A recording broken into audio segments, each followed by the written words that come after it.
before it all came to a collapse. 6, must be maybe a year, but I don't know. Somewhere around that time. Well, everything what could have went wrong on all levels. So, like I said, I just came out of school. I did Java 8, but I didn't really made a company software online. It was all like desktop app, was proof of concept. Nothing was really on the line until then. But yeah, they thought we did a good job, so they wanted to continue it and basically make that standalone application into a full-fledged web app, yeah, with like all kind of criteria, like 100% uptime, all that stuff. But I will touch on it later. So I was put into a team with 1 or 2 others, and a lot of promises were made up front, like, okay, if you start this project, you will get a artifact server, a fully working, like a pipeline. Build and deploy. Build, deploy, testing, linting, whatever. Everything is there in place. You can just use the modules you need and you can get going. So day 1, we get there and there's basically nothing. Everything is empty, but we also want to make the best of it. So we just get starting programming. And it was... So the one supervising, he made what you can call a architecture, but it was just on a whiteboard, and it was there maybe for some weeks, and I stared at it multiple times, but I couldn't get it in, and then we moved to another building, and the whiteboard was gone, and so was our architecture. I remember that architecture, and I'd never seen anything like that before. It was new concepts, CQRS, event sourcing. Yeah. There were like multiple databases, Java Enterprise Edition, servers, Oracle containers. Database, yeah. I mean, that was no Mickey Mouse architecture. No. Actually, it wasn't, looking back, it wasn't a bad choice. It's just that given the maturity of the team and the fact that you need some experience with that stuff. Yeah. So we get going, and the big brains behind the idea and how it should be done was also very occupied with another project. So when we did those reviews, it was like, okay, maybe you need to work on this and this, and then we continue it. And we also had a tech lead back then. He was very nice, but he was maybe a bit social awkward, or at least he worked, I think, with the manager before, and they couldn't get along quite well. So there was already like some tension in the project. There was a project manager, of course. Yeah, exactly. As well. Yeah, like we had 2 actually. 2. Oh. 2. How many devs? 2. 2 and a tech lead and an architect. Yeah. So I didn't make never a web app before. The other Java dev who also was get on the project never made a fully fledged web app. The tech lead did, but he was occupied with keeping the managers happy and out of, I don't know, the 40 hours we had each week, I could maybe sit together with him for 6 hours. So that just went on for weeks, months. He went on vacation, obviously, because you have vacation. Then I was asked, okay, can you help with the sprint planning? Yeah, so I although it was maybe my second or third year in the industry, but I was actually back then, if I look back to it, I gave them the real story. Like, okay, this we can maybe do these 3 tickets if we want to do them right, with like testing, like finishing them properly. But he said no. You have to do. This is the list we need to have done by the end of the sprint. I said, but that's not feasible. But we need to do it. Okay, then put them on the list, and I can only commit to those 3, but we do our best. Most people, at least nowadays, they have some idea of agile, and you're not really supposed to do that. He didn't believe in agile. Ah, okay. I think he even spoke it out. As a project manager. Yeah, project manager. I think he even said, and he wasn't too shy about it. He just said, I don't believe in working agile. I mean, he even said that every month or every so many weeks he had to go to he even called it like that, upper management or senior I don't know. He gave it also a very expensive naming to sound a bit... bit official. Yeah, a bit official. And he said, I need to explain why everything is being... where all the money's going. Yeah, where all the money is going, and it's taking so long. And it is funny what commitments are made up the chain that you don't even know about. But you let it go on for 6 months like this. I think so.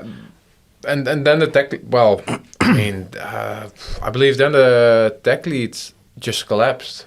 I think he, in a meeting, I think the uncountable meeting about why we're not delivering or whatever. So we're all explaining, and then this guy just he had enough of it, and he just he said, "I'm going home. I'll call in sick." I remember there was just another wow moment that the manager said, "Don't forget to call in sick," and everyone was just amazed that in the situation, and you had some you should have had some sympathy for the guy, but he just fill in your timesheet correctly. Yeah, exactly. He just I don't know. It was that moment that we all came together, and Jessy came as well, and right away. At the same time? Right away. I don't remember the sequence of events, but I had a strong urge to get us out of that open plan office. We were sitting in there with the current architect, both the project managers. Behind us, yeah. Yeah. A bunch of other people in the room, maybe requirements analyst, database guy. And you couldn't talk freely, is what I felt. You couldn't really be honest and get to the bottom of what was going on here. So I had this instinctive urge just to get out, and that's what we did. We went to another room that was unoccupied there. Yeah, exactly. So at this point, we actually had a decent amount of line of code, I think. Yeah, there was no changing and starting again. No, there was no greenfielding, but just certain concepts weren't laid out correctly or just over-engineered and therefore not working stable enough. And I remember me being behind the computer, the laptop, and so I think then you two and also the other colleague. So it must have been 4 at that time, I think. Yeah, explain the setup a little bit, what we did. We hooked up my laptop with the Beamer, then basically presented the code editor, and then went through some feature which didn't work, and then just the manager needed to know how much time it would cost to get it to like an MVP or to a working thing. And then I think we took 1 or 2 weeks to get all in this room every day, and to just get you two up to speed, but also to get to a conclusive answer to say, okay, this will take another 6 months to get it somewhere where everyone is happy. And that's, I think, what we did the first 1 or 2 weeks. Yeah. Because of your typing and that you were really fast. Yeah. We would all just sit behind you in a way, or stand behind you while you projected the code and just started typing, and we were literally saying, change this, change that. You were just changing the pedal shift on course. Yeah, but it was really a great way to code. I experienced it like that. I thought it was very intense. I mean, you don't want to be doing that for 8 hours a day, every day. But it's such a nice interface to have someone who can code, and you were like autocomplete almost as well, because very quickly I figured you know what I'm going to say, and you're just typing it out. I think the biggest value or input you gave is that just not per se the technical stuff, like use this stream operation instead of this one, or use an hash map instead of a list or whatever. But also you came in new and but taking a step back and just looking at that like logical and just talk it through and how should it work? Is this logical? And I think that came also from my autocomplete. So when you were talking, I was like, okay, then probably this needs to be like this, and this is, and then everyone joined that conversation, and so everyone was talking, and I was just on the fly, just weaving in everyone's ideas, and And then we did overtime. Do you remember that? I think it was leading up to a first release, I think. And we were on schedule. I remember at some point a manager higher up in the chain actually coming in for a meeting with us and asking us about it, if we wanted to do overtime. No, it was in a meeting. Yeah, you were there as well. I think so. Yeah, Yeah, okay. Everyone was. Yeah, I knew that they were going to. This hotshot came in, which in the end was the money mule. But never seen him before. But then there he was. Yes, and what did he say? I don't know.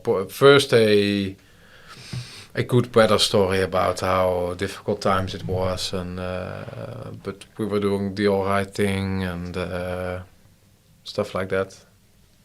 And then he just basically, I think he asked if we were okay with doing overtime to just for the extra mile. Actually, it was a good laugh and a good experience.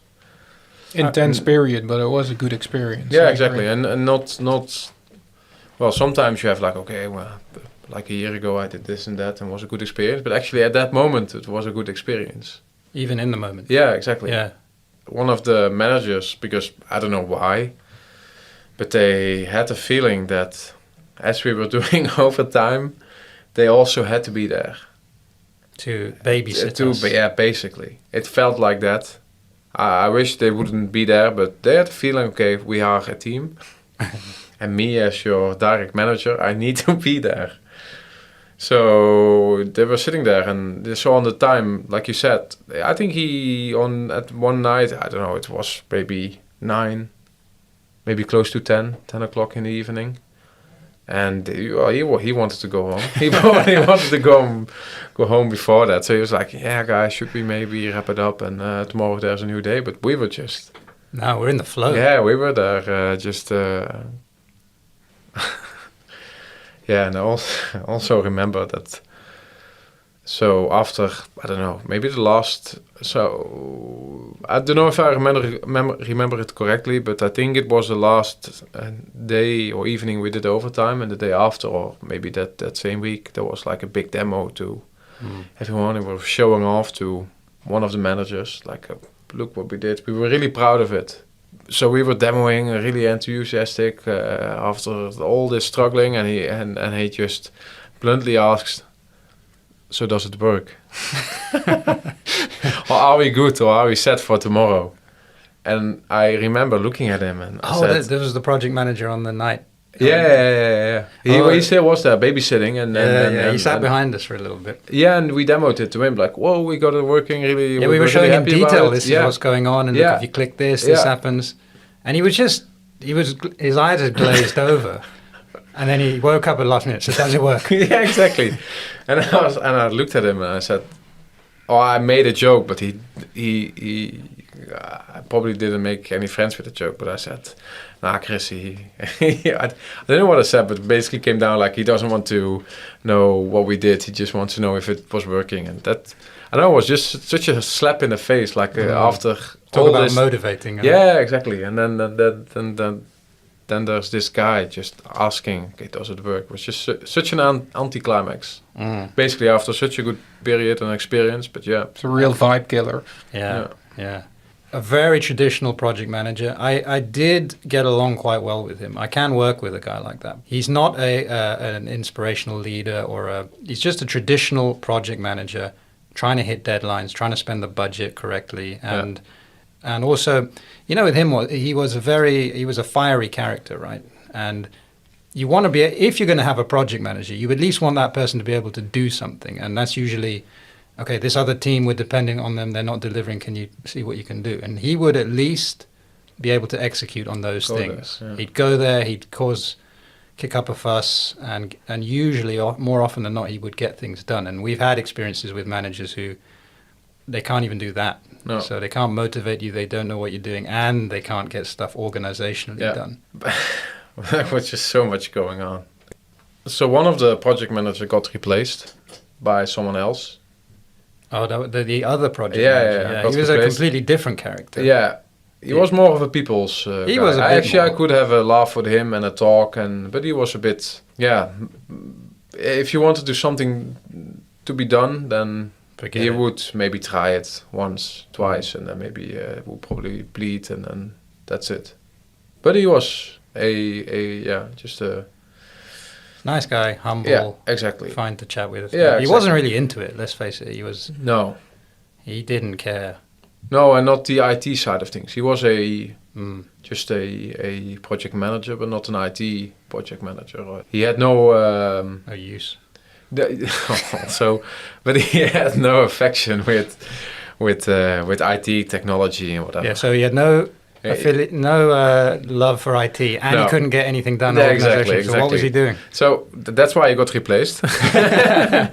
And I remember, so this other project manager comes in, and well, I mean, it was structured very weirdly. There was 2 different departments working on the same project, and then this other project manager comes in, and he also, of course, thinks he's the hot shot and tries to get things his way.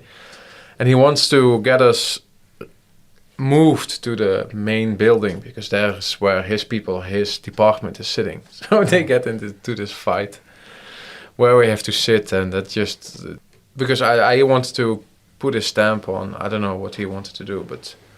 So like you said, we turned the ship, we had a good atmosphere, things were going all right, and then this Out of thing nowhere. just out of nowhere, the big troubles. And so the other project manager then therefore decides to leave because he is also fed up with everything. So there were, in this room, there were 2 people from 2 organizations, or 2 different departments. So we have this 5 December treat, like a speculaas, I don't know, Sinterklaas. Sinterklaas, speculaas, Traditional cookie. Dutch Exactly. Celebration. So this new manager comes in and with a box of those cookies, and he goes out, hand out this stuff, just only to his department. Oh yeah. So I'm sitting to a new, not new at that point, but he did the UI. He was also just hired, and he was sitting next to me. He was in my half of. He was in the same department as me. Exactly. Yeah. He was hired to do the UI. Same team, our team. Same team, our team, but indeed hired via our different department. So he's sitting next to me. I'm really having a good time with this guy. Really nice guy. So I get this cookie. He doesn't. We look to each other. We're like, okay, WTF. And that's just, and then you just have to cope with that nonsense. Just to set the stage what you have to deal with and just trying to do your job. And after 2 months, though, I do remember the project manager who eventually ran into this guy and left. He was very happy. He was, but he was amazed. He could not believe that that the whole project could do a 180. So we had this dinner. We had this dinner to celebrate like a milestone, like a release or I don't know what. And so I come into the office and they ask, are you coming tomorrow? I said, tomorrow? What's that tomorrow? So they invited everyone except the development team, which basically was doing all the, well, not maybe all, but like the work, let's say. Well, the if development. nothing would have been there No, to have exactly. a dinner about, right? And they just forget to invite the developers. How do you know they forgot? Because someone else, well, you can see, well, it was just not on the to list, on the mailing list. Because someone else said, I got a mail, okay, let's look who's on it. And so it was all these people, but precisely not the developers. 30, 40 people, I a don't know. long list of people. Yeah, long. And then nobody went. And it wasn't a case of we don't want to invite those guys. It was really, we totally forgot about them. Yeah. Yeah, but then in the end nobody went because everyone was like, yeah, that's outrageous. Can't make this up. Yeah. But Well, yeah, there's we could have plenty to talk about. Yeah. Thanks for coming and sharing your insights and stories about your time in the trenches. Yeah, I'm in the trenches. Thanks. And we'll do it again. Sure.